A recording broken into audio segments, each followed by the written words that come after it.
अच्छा बेटा, तो हमने नेक्स्ट जो है वो स्टडी करना है। हम AB2, AB3 और AB4 को स्टडी करने जा रहे हैं। तो तवज्जो से आपने सुननी है बात को।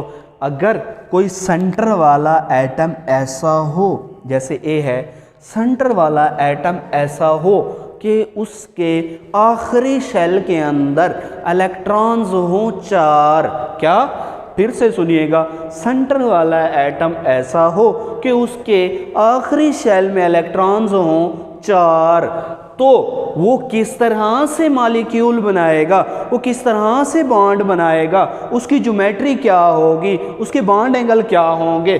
तो वजह से अगर सेंट्रल एटम के वैलेंस शेल के अंदर टोटल इलेक्ट्रॉन्स हों 4, इलेक्ट्रॉन्स कितने हों? 4 हों, तो बेटा आपने इसको स्टडी करना है। वो 4 अगर 4 ऐसे हों कि सेंटर वाले एटम के आखिरी शेल में 4 इलेक्ट्रॉन, चारों ही अनपेयर्ड, चारों ही अनपेयर्ड, चारों ही बॉन्ड पेयर, चारों ही बॉन्ड बनाने वाले, कोई लोन पेयर नहीं, तो तब वो मॉलिक्यूल किस तरह से बनेगा? वो सेंटर वाला एटम 4 बॉन्ड तो बनाएगा।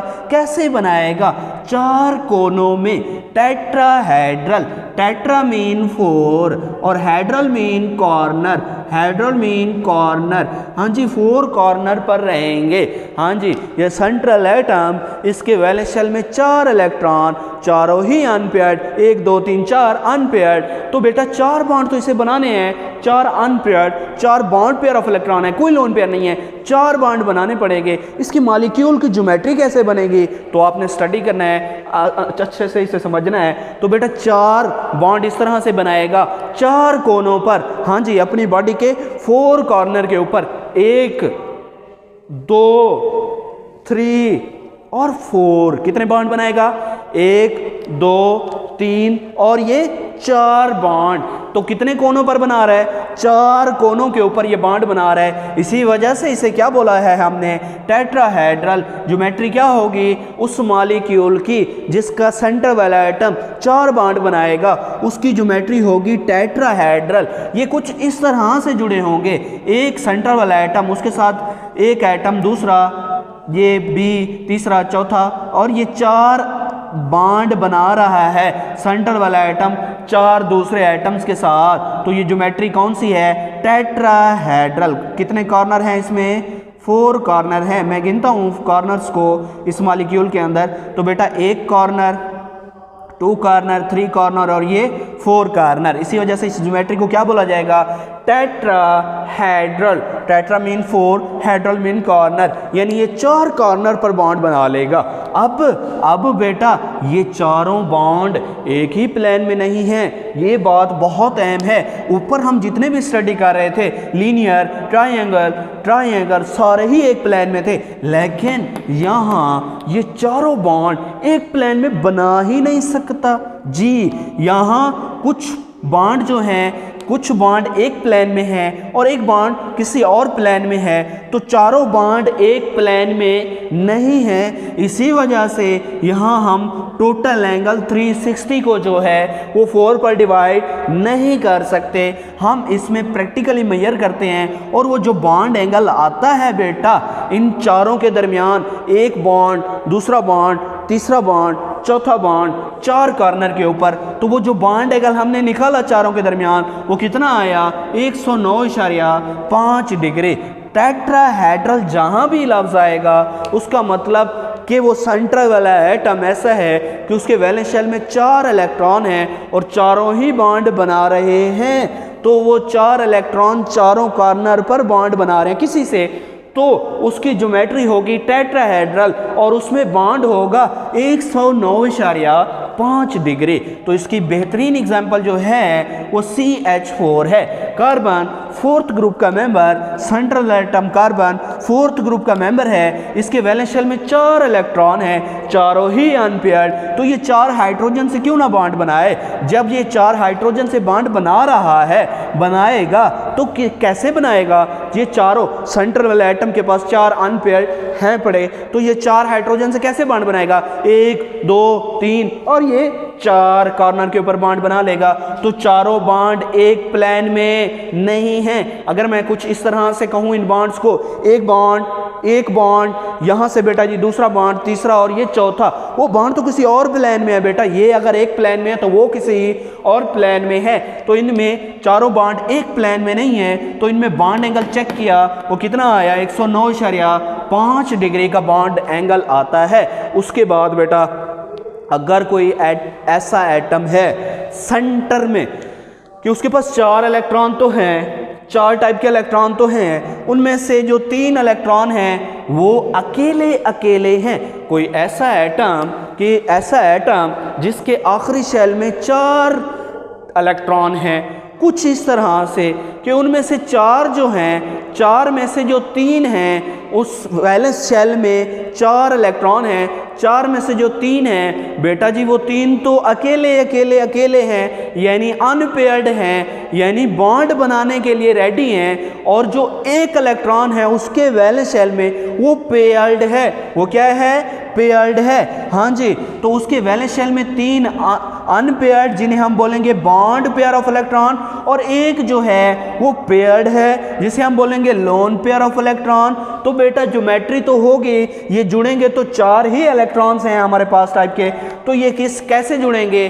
4 कॉर्नर के ऊपर तो जुड़ जाएंगे, लेकिन गौर से देखें, ये 4 इलेक्ट्रॉन्स जो हैं 4 कॉर्नर्स पर, उस एटम के सेंट्रल एटम के 4 कॉर्नर पर तो मौजूद रहेंगे, लेकिन जो ट्राइएंगल थी, टेट्राहेड्रल था, हमारे पास ज्योमेट्री 4 कॉर्नर वाली बन रही थी, उसमें थोड़ी सी चेंजिंग आ जाएगी। 3 तो ये बॉन्ड बनाने में हिस्सा ले रहे हैं क्योंकि इसके पास 3 अनपेयर्ड थे, 3 बॉन्ड बना रहा है ये सेंट्रल एटम, और एक लोन पेयर, तो एक लोन पेयर ये मौजूद है। अब बेटा इसकी ज्योमेट्री, यहाँ एक बॉन्ड होना, अगर यहाँ अनपेयर्ड होता तो यहाँ भी एक बॉन्ड होता।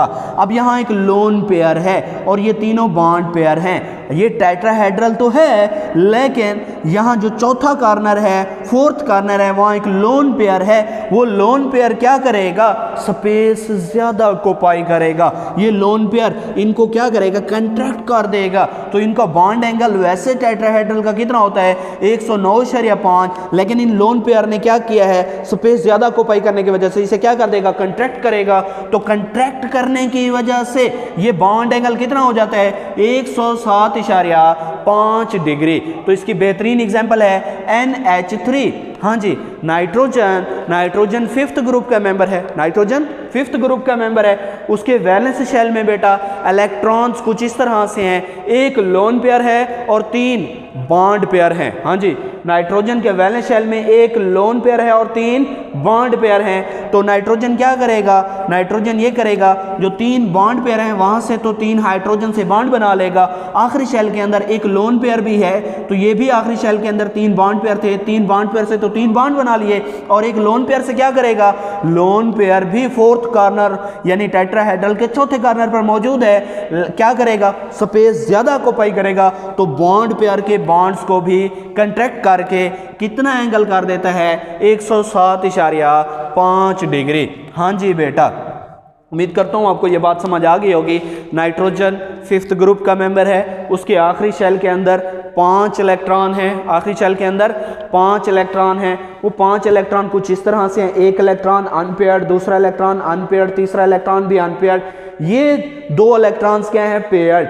3 इलेक्ट्रॉन ये जो बॉन्डिंग में हिस्सा ले रहे हैं, और ये एक पेयर जो बॉन्डिंग में हिस्सा नहीं ले रहा। तो बेटा ये बॉन्डिंग में हिस्सा जो ले रहे हैं, बॉन्ड पेयर 3 कॉर्नर पर मौजूद होंगे, और जो हिस्सा नहीं ले रहा, जिसे हम लोन पेयर बोलते हैं, वो चौथे कॉर्नर पर मौजूद होगा। ये लोन पेयर स्पेस बहुत ज़्यादा ऑक्युपाई करता है, तो बॉन्ड एंगल बॉन्ड पेयर का भी कंट्रैक्ट करके ये कितना कर देगा? 107.5 डिग्री। अब बेटा ऐसे तमाम मॉलिक्यूल्स जिनके सेंटर वाले एटम के अंदर कुछ इलेक्ट्रॉन्स इस तरह से हों कि उनके वैलेंस शेल के अंदर 3 बॉन्ड पेयर हो, एक लोन पेयर हो, तो वो ऐसी ज्योमेट्री बनाया करेंगे। टेट्राहेड्रल तो होगी, लेकिन वो थोड़ी सी बेंट हो जाएगी, लोन पेयर के स्पेस ज़्यादा ऑक्युपाई करने की वजह से बॉन्ड एंगल 107.5 डिग्री का हो जाएगा। इसके बाद है बेटा जी कोई ऐसे मॉलिक्यूल जिनके सेंट्रल एटम जो हैं उनके वैलेंस इलेक्ट्रॉन्स जो हैं कुछ इस तरह से हो कि टोटल जो इलेक्ट्रॉन्स पेयर हैं वो कितने होने चाहिए, 4 इलेक्ट्रॉन्स पेयर। अब बेटा कुछ इस तरह से 4 इलेक्ट्रॉन्स पेयर हो कि उनमें से दो क्या हो, लोन पेयर हो, और 2 क्या हो, बॉन्ड पेयर ऑफ इलेक्ट्रॉन हो। तो मैं आपको वहां लिए चलता हूं ऑक्सीजन। यहां देखिएगा, इधर देखिएगा बेटा, इस बात को मैं एक्सप्लेन कर रहा हूं कि कोई ऐसा एटम उसके आखिरी शेल के अंदर इलेक्ट्रॉन्स इस तरह से हों कि 1s2 2s2 और 2p4। तो यहाँ वैलेंस शेल ये है, वैलेंस शेल के अंदर इलेक्ट्रॉन बेटा जी 2s 2px 2py और 2pz 6 इलेक्ट्रॉन है। तो हम इस तरह से प्लेस करेंगे 4 5 और ये 6।